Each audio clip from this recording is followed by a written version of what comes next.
ఈరోజు ప్రాబ్లం ఏంటంటే lead code problem number 7 reverse అనే ఇంటీజర్. మనకు ఇంటీజర్ వాల్యూ కూడా ఇస్తారన్నమాట. దాన్ని మనం రివర్స్ చేయాలి. ఎలా అంటే ఇప్పుడు ఎగ్జాంపుల్ 123 అని ఇచ్చాడు, దాన్ని రివర్స్ చేసి ఎంత 321 అని వస్తుంది. ఇది ఆలోచించడం అనేది సింపులే, బట్ ఇంటీజర్ ఓవర్ఫ్లో అక్కర కాకుండా చేయడం చాలా కష్టం అన్నమాట. ఏంటిదనంటే మనకి ఇప్పుడు ఒకవేళ ఇన్పుట్ వాల్యూ దీనికంటే ఎక్కువ ఇచ్చాడు అనుకోండి, దీన్ని మనం రివర్స్ చేయడం చాలా కష్టం, ఎందుకంటే ఇంటీజర్ ఓవర్ఫ్లో అనేది వస్తుంది అన్నమాట. ఒక కేసు ఇప్పుడు మనం కోడ్ చెక్ చేస్తే ఇంకా చాలా బాగా అర్థమవుతుంది. కోడ్ చెక్ చేసి చూద్దాం. నేను ఇక్కడ నా ఫంక్షన్ని కాల్ చేస్తున్నా.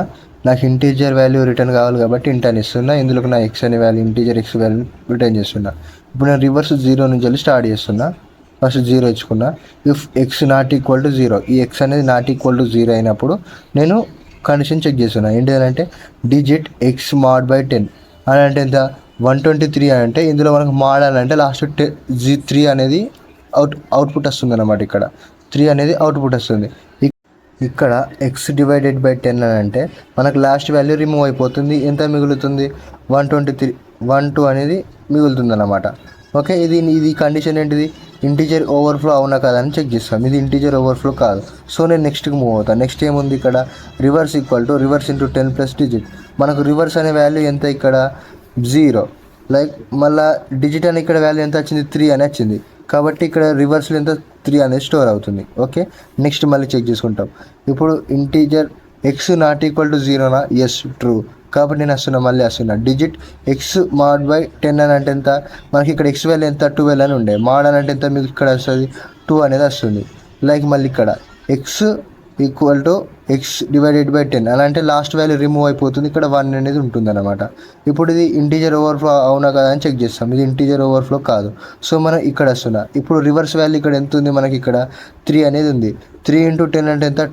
30 ప్లస్ 2 అంటే ఎంత? 32. ఓకే, మళ్ళీ ఇక్కడ నేను మళ్ళీ స్టార్టింగ్కి వస్తున్నా. ఎక్స్ నాట్ ఈక్వల్ టు 0నా? ఎస్, ట్రూ, అవును. డిజిట్ ఎక్స్ మాడ్ బై 10 అంటే మాడ్ అనేది ఎంత? లాస్ట్ వాల్యూ రిమూవ్ అయిపోతుంది. లాస్ట్ ఎంత ఉంది? ఇక్కడ 1 ఉంది. 1 రిమూవ్ అయిపోతుంది. ఇక్కడ X equal to X divided by 10 అంటే ఇక్కడ 1 ఉంది కాబట్టి ఈ 1 ఇంకా పోతే ఎంత వస్తుంది మనకు?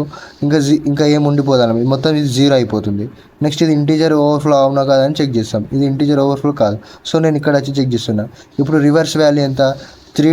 32 అని ఉంది. 32 ఇంటూ 10 అంటే ఎంత? 320. 320 ప్లస్ డిజిట్ వాల్యూ ఎంత? 1.